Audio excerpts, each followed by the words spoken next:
Sir Fadnavis साहब ने कहा है कि ये बहुत रिग्रेटेबल है, बहुत दुख की बात है कि स्टेट एक्सचेकर से औरंगजेब के कब्र की देखभाल करनी पड़ती है। आप सत्ता में हैं, आपके जो आइडियोलॉजी है उसको बाजू रखिए। आपकी आइडियोलॉजी होने चाहिए भारत का कॉन्स्टिट्यूशन और रूल ऑफ लॉ को अपहोल्ड करना।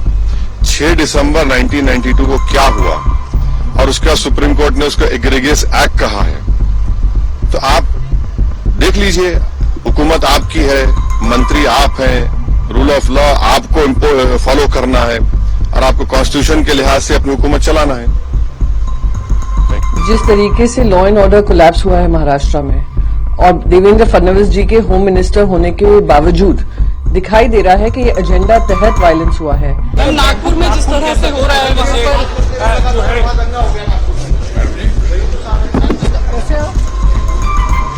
मैम, विपक्ष को भी अपनी बात रखने देने का मौका दिया जाना चाहिए था। बिल्कुल देने जाना चाहिए था, क्योंकि विपक्ष की भी भावनाएं हैं इसके प्रति और उनको प्रकट करने में कोई उनको आपत्ति नहीं होनी चाहिए थी। तो मेरे ख्याल से उनको 2 मिनट के लिए बोलने देना चाहिए। देखिए, उल्टा चोर कोतवाल को डांटे जैसी स्थिति लग रही है। सरकार आपकी, कॉर्पोरेटर आपका, विधायक आपका, सांसद आपका, फिर आप किससे गुजारिश कर रहे हैं? कोई भी जनप्रतिनिधि अगर चाहे तो उसके क्षेत्र में दंगा नहीं हो सकता है।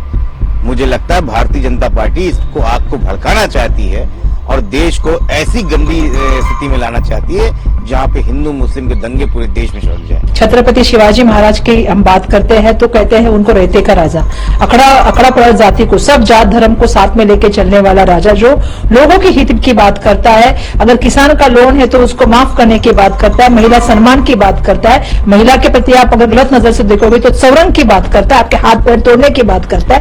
ऐसे राज्य से हम आते हैं और जिस तरह कल की घटना हुई, मुझे बहुत वेदना हो गई कि जिस तरह से महाराष्ट्र का सामाजिक वातावरण जो है वो खराब करने की कुछ लोग कोशिश कर रहे हैं। धर्म अपनी जगह है, राजनीति अपनी जगह है। दुर्भाग्यवश राजनीति का जो उपयोग आजकल चल रहा है वो धर्म की तरफ लेके जाने का कुछ लोग प्रयत्न कर रहे हैं। बार बार मंत्रियों की तरफ से जिस तरह से स्टेटमेंट आते हैं बिल्कुल गलत है। मुझे उनको ये कहना है कि आपने देश के संविधान के प्रति रह के आपने शपथ ली है, आप किसी के प्रति महत्व भावना नहीं रख सकते, किसी के प्रति आकर्ष नहीं रख सकते।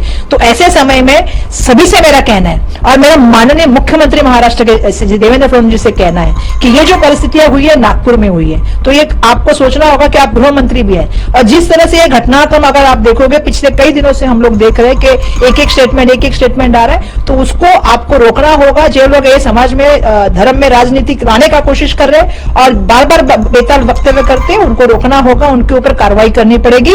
इतने दिनों तक बार बार इसको एक मुद्दा बनाकर विवाद खड़ा कर ये लोग जो अपनी राजनीति करते हैं वो आज जनता के सामने आया है। खुद नितिन गडकरी जी ने कल रात को एक वीडियो अपील की थी कि नागपुर कभी ऐसा शहर ही नहीं था जहां पे इस तरीके का विवाद हो। नितिन गडकरी जी वहां का नेतृत्व करते हैं, देवेंद्र फडणवीस वहां से आते हैं और उनके कॉन्स्टिट्यूएंसी भी वही है और उधर इस तरीके के दंगे भड़कना ये कहां तक सही है? यानी एक सोची समझी राजनीति रणनीति बनाई गई महाराष्ट्र को आग में झोंकने के लिए। जैसे महाराष्ट्र के जो युवा आपसे रोजगार देख रहे हैं, ढूंढ रहे हैं, वो उनका ध्यान भटक जाए इसको लेकर, हिंदू मुसलमान को लेकर। जो आपसे महिलाएं उम्मीद कर रही हैं कि आप लॉ एंड ऑर्डर की व्यवस्था देखेंगे, उससे ध्यान भटकाकर, जो महाराष्ट्र में डेथ बर्डन बढ़ता जा रहा है उससे ध्यान भटकाने के लिए, और बिजनेसेस एक अनस्टेबल एनवायरनमेंट में बिजनेसेस को भगाने के लिए हमारे राज्य से, हमारे राज्य के खिलाफ जो राजनीति दिल्ली से हो रही है, ये हमें बर्दाश्त नहीं है। और सबसे बड़ा प्रोवोकेशन तो वो सत्ता में है, गवर्नमेंट में है और गवर्नमेंट प्रोवोकेटिव स्टेटमेंट्स दे रही है। और बड़ा अफसोसनाक है, आप देख लीजिए पिछले 4-5 दिन पुराना स्टेटमेंट उठाकर देख लीजिए, तो ये खुद प्रोवोकेशन किए और उनको इस बात की अपनी जिम्मेदारी का एहसास भी नहीं है कि वो मंत्री हैं, मुख्यमंत्री हैं। और दूसरी बात यह है कि आपने कई तस्वीर किसी बादशाह के बनाकर जलाए पूरे महाराष्ट्र में, कोई रिएक्शन नहीं हुआ, तो आपको तकलीफ हो गई।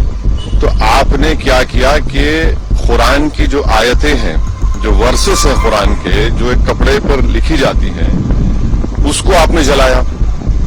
और जब ये हरकत हो रही थी तो उसी वक्त जाकर मुकामी वहां के जो मुसलमान और हिंदू लोग थे, जाकर कंप्लेन की डीसीपी को कि इसको रुकवाइए, देखिए ये जो कपड़ा है जिसपे कुरान करीम के आयतें लिखी हैं, वर्सेस लिखी है, मत करिए। जलाया गया, एक्शन नहीं लिए।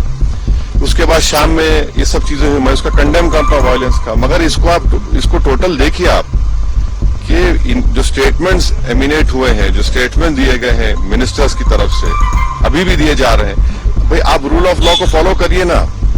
आप तो भारत के संविधान पर आपने ओथ लिया है, तो आप कैसे प्रोवोकेटिव स्टेटमेंट्स क्यों दे रहे हैं आप?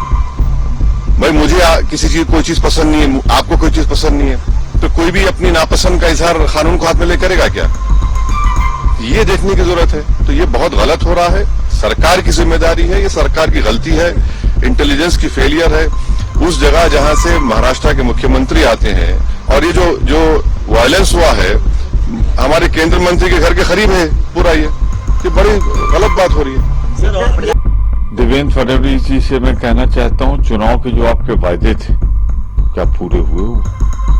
मैं कहना चाहता हूं जो इस तरीके से भड़काऊ बयानबाजी हो रही थी, एक गले मुर्दे विषय को उठाया गया था, ये तो इतिहास की बात थी ना। उस पर आप क्या मालूम नहीं था कि ये मुद्दा कुछ लोग भड़काना चाहते हैं, ध्रुवीकरण चाहते हैं, और आपने खुद अपने संगठनों को ध्रुवीकरण करने की और हिंसा करने की इजाजत दी।